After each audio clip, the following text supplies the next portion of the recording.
Learn to code, build apps, inspire the next generation. Welcome to the Swift App School podcast, where we are empowering the next generation of app developers. I'm Charles Long, co-founder of Swift App School. And I'm Bob Williams, co-founder of Swift App School. How's it going, Charles? Good. How are you doing? Doing all right. Liking this spring weather we've had lately. Nice, and feels like we're in San Francisco in the summer. Yeah, hopefully we're done with winter. I mean, we've been in situations where we've had 4 seasons in 1 week. So yeah, I'm ready to move on to spring officially. Yes, agreed. Well, today's episode is the 9th episode of Swift App School podcast. So we're excited to share some articles that we've read and then some work that we've done with Swift Playgrounds on the iPad. The first thing we're going to discuss will be teens earning more than their teachers and parents. It's an article that I found online, which was very interesting, of high school students who are already developing apps. And that all starts at places like Swift App School and our app camp in the summer. This summer is going to be July the 11th through the 15th. Next on the list, we've got an article. 45 years ago, Apple kickstarted the personal computer industry. Very interesting article, and some of the comments I was reading, and it was interesting that Steve Wozniak actually commented on the article, so that was cool.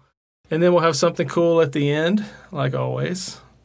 So I'm going to start off just talking about this article. The headline is Israeli high-tech teens who earn more than their teachers and parents. And that caught my eye.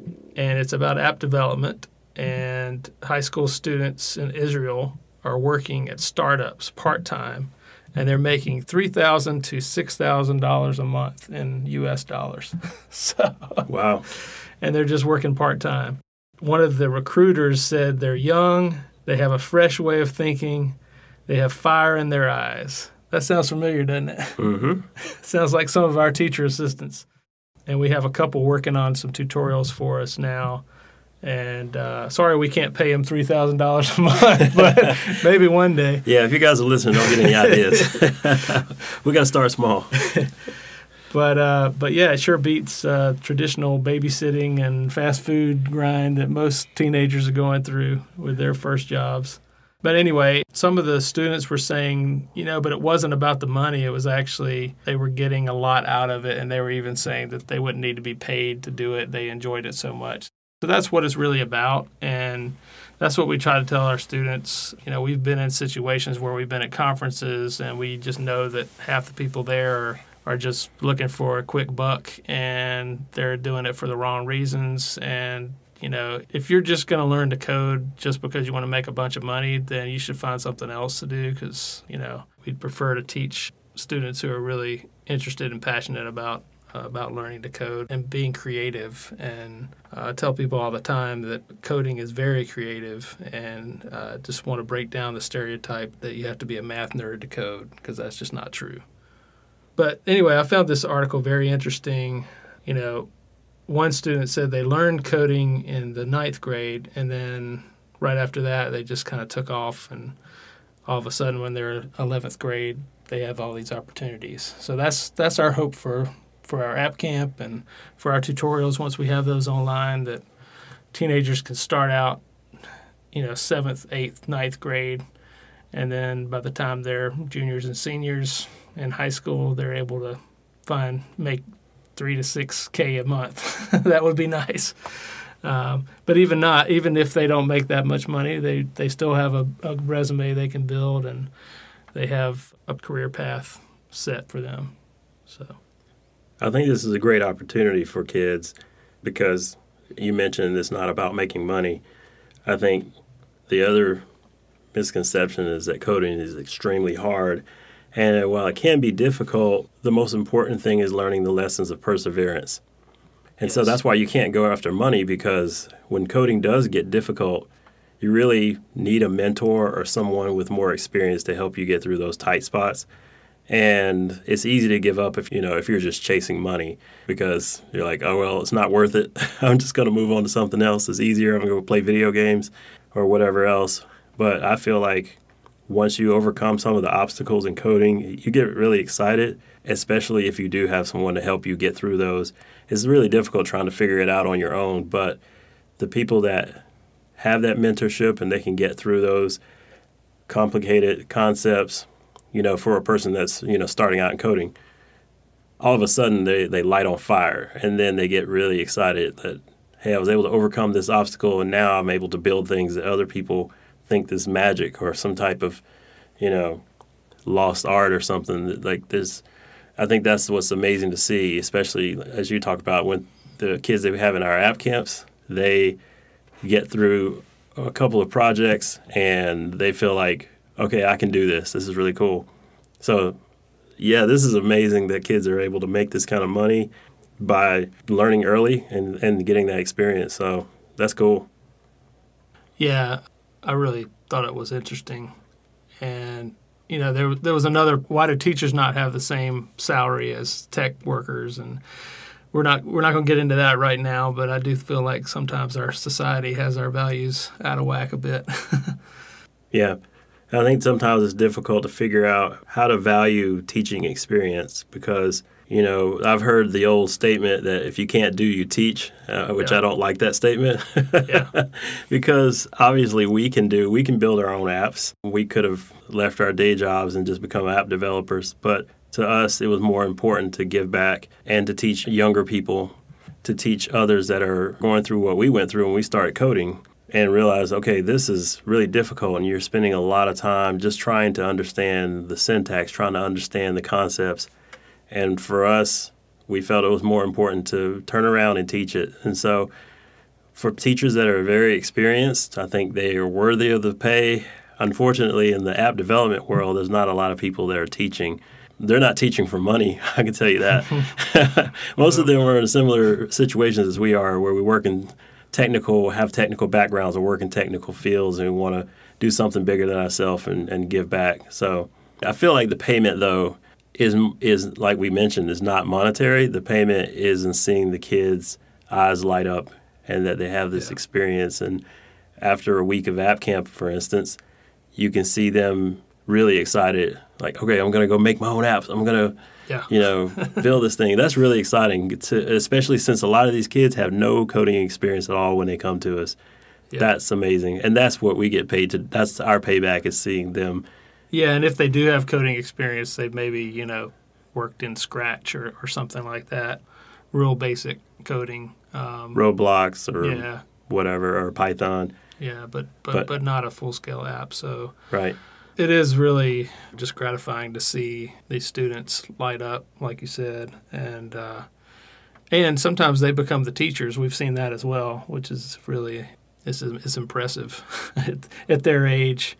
To see them working with someone maybe just a few years younger than them, and they're teaching them how to develop apps. So to me, that's the best part.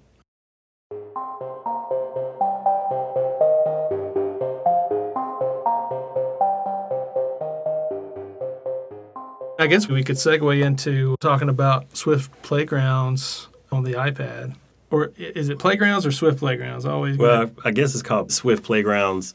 It is so different today than it was just a few years ago. I mean, when we started using it originally just on the Mac, now it's on the iPad, and now you can even upload your app from the iPad and publish it on the App Store. So it's really come a long way. We were kind of talking about, like, what was your name for it? Do you think at WWDC maybe? Maybe Apple will call it. I think because it's so full feature now, they're going to change the name to Xcode Lite, and they're going to act like it's a new app. Yeah.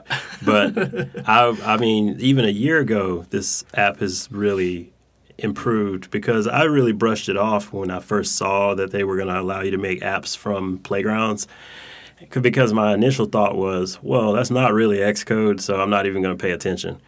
But I opened it up and I tried one or two things, and then I moved on. I went back to Xcode. But you had tried on your iPad and mentioned that you were impressed. And then I dove into it, I guess, 2 or 3 weeks ago, when I saw a YouTube video of one person who's really diving in and developing his own game And he initially started out developing a Swift UI app, and Swift UI being the new Apple user interface framework, which is a lot easier to develop for in terms of just writing a few lines of code and then you actually have something show up on screen. But SpriteKit has always been the game framework. So that allows for you to have, your game aspects built right into your coding environment. So if you pull in SpriteKit, it allows you to pull graphics in and some other elements like being able to have physics and other things like that. The things that you need to build a game. This person on YouTube didn't realize that was actually inside of this Playgrounds app as well. So he scrapped his project after the second video and went back and said, "This is exciting. Let me show you how to build a game from the iPad and actually, put it up on the App Store." So he's in that process right now.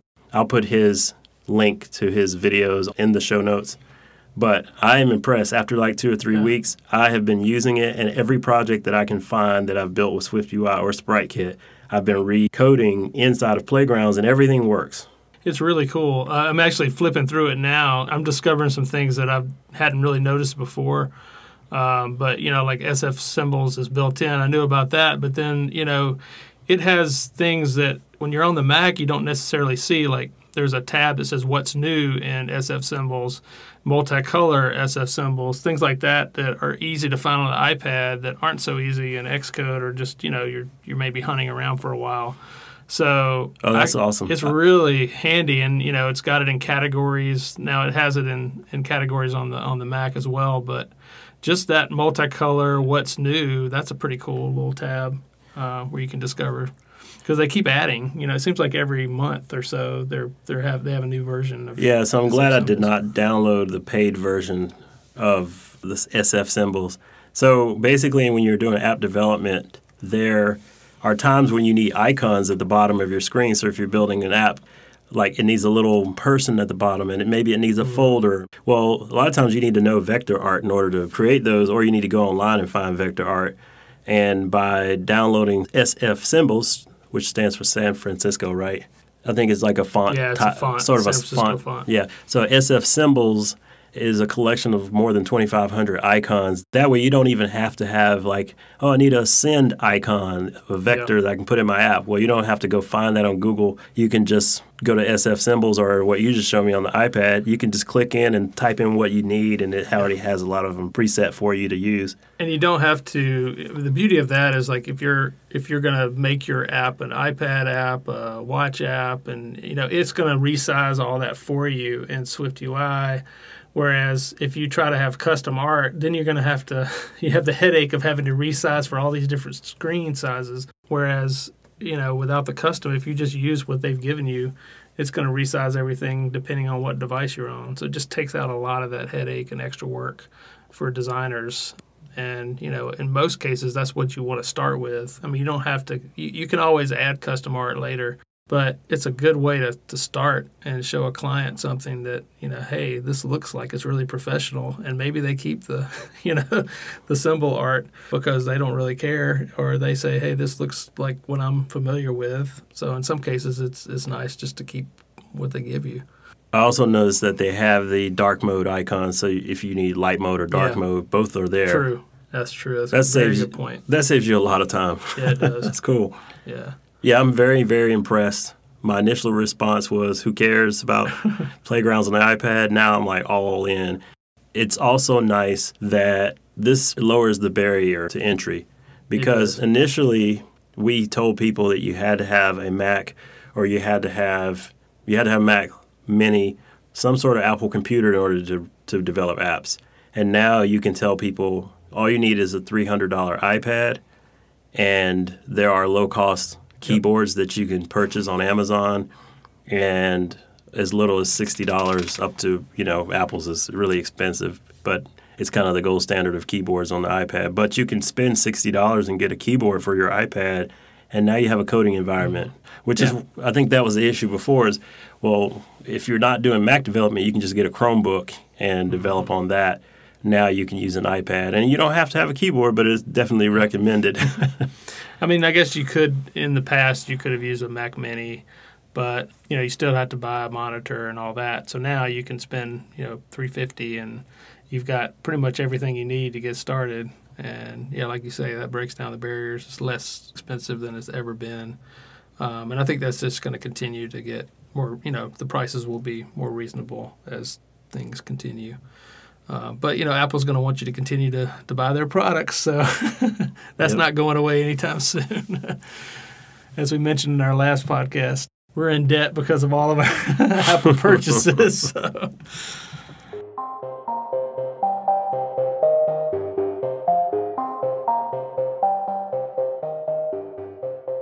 45 years ago, Apple kickstarted the personal computing industry. You might say Apple didn't release the first personal computer. What are you talking about?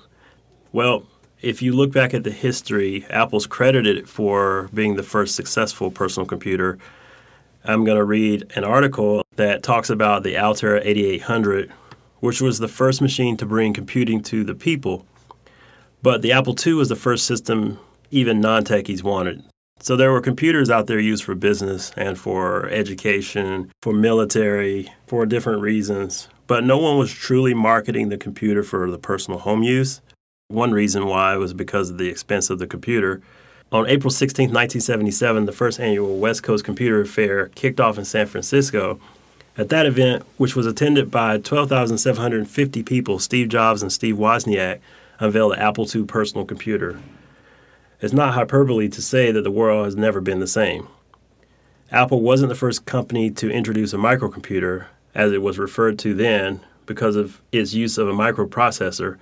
A $399 MITS or MITS Altair 8800 appeared on the cover of the January 1975 issue of Popular Electronics. Famously a non-working prototype, as the working one was lost in shipment to the magazine. It was a kit computer you had to assemble yourself unless you paid extra to MITS and were willing to wait.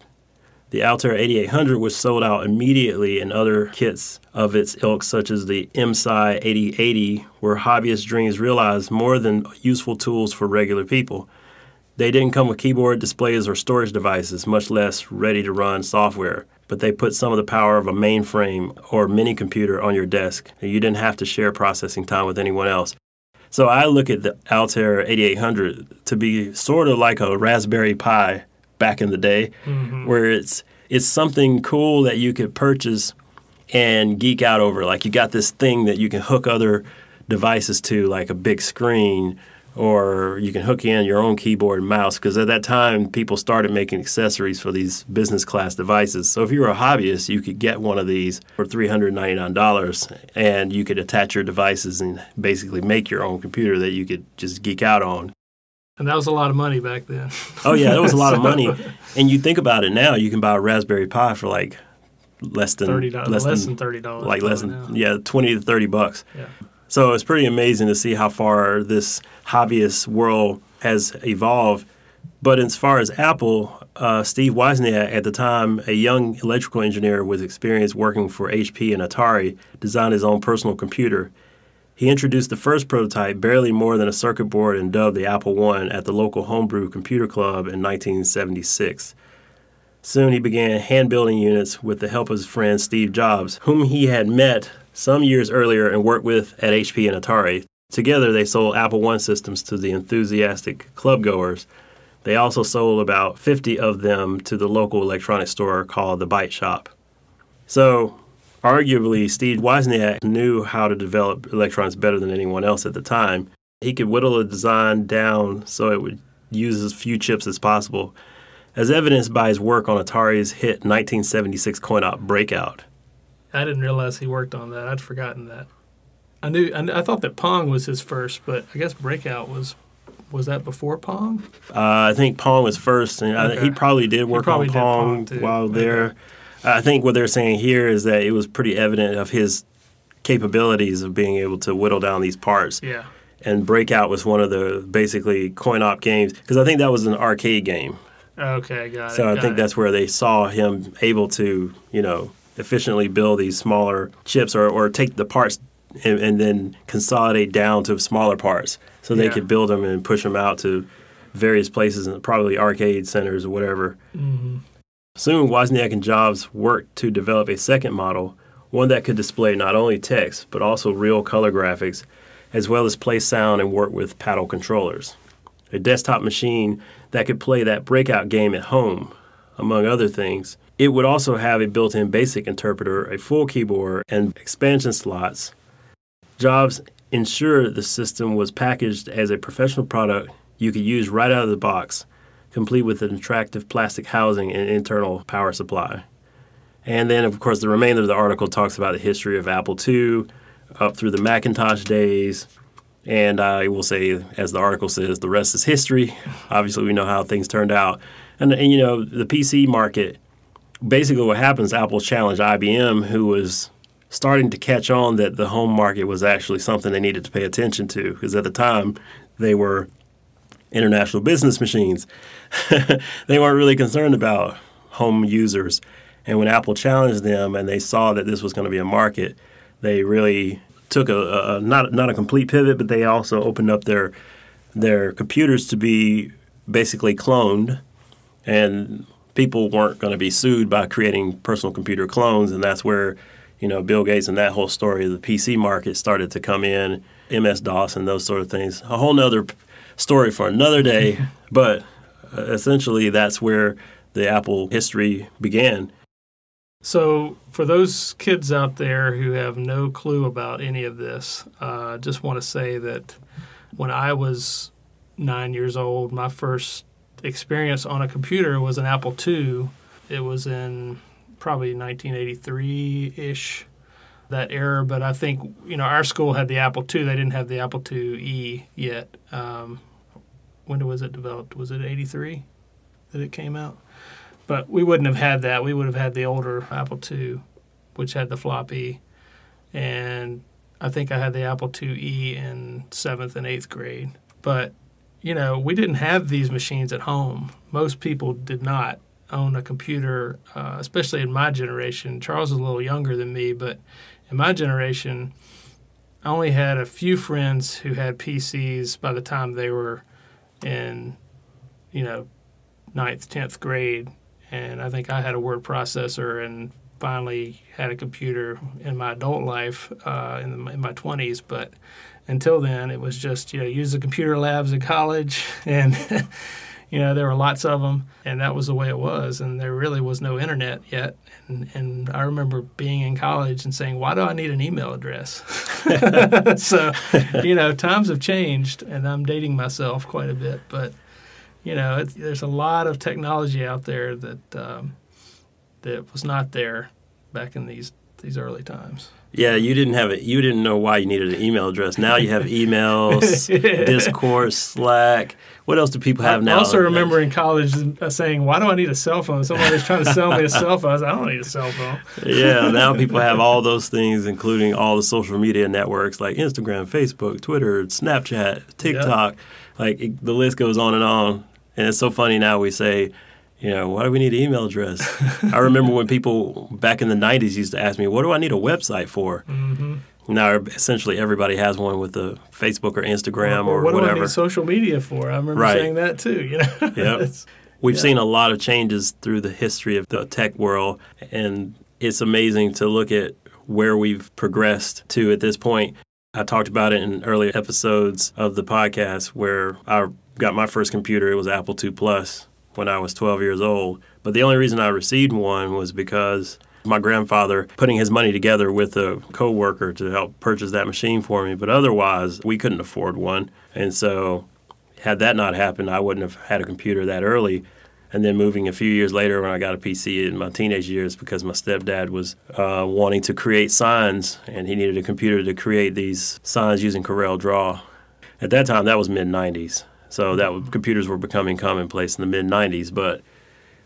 But now you've got kids 5 years old with cell phones, 5 to 8. Mm-hmm. Not my kids. Oh, I'm the tech person, so I can't do it that early. Kids now have cell phones passed down from their parents, and then some of them have social media accounts at under teenage years. It's crazy how things have changed.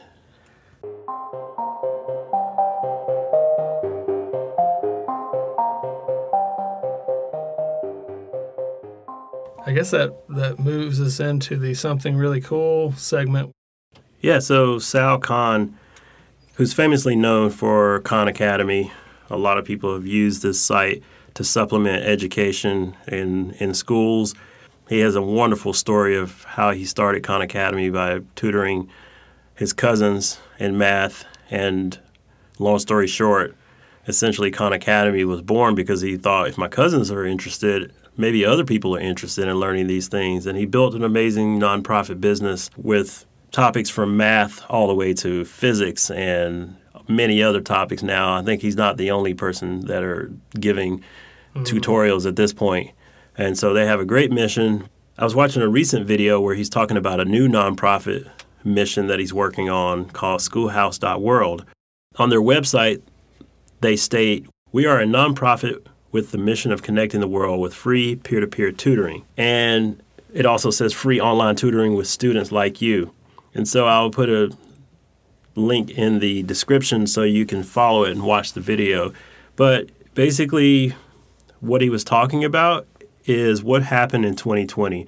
In 2020, the Khan Academy team recognized that their traffic went through the roof, but they always knew that small group tutoring was highly effective.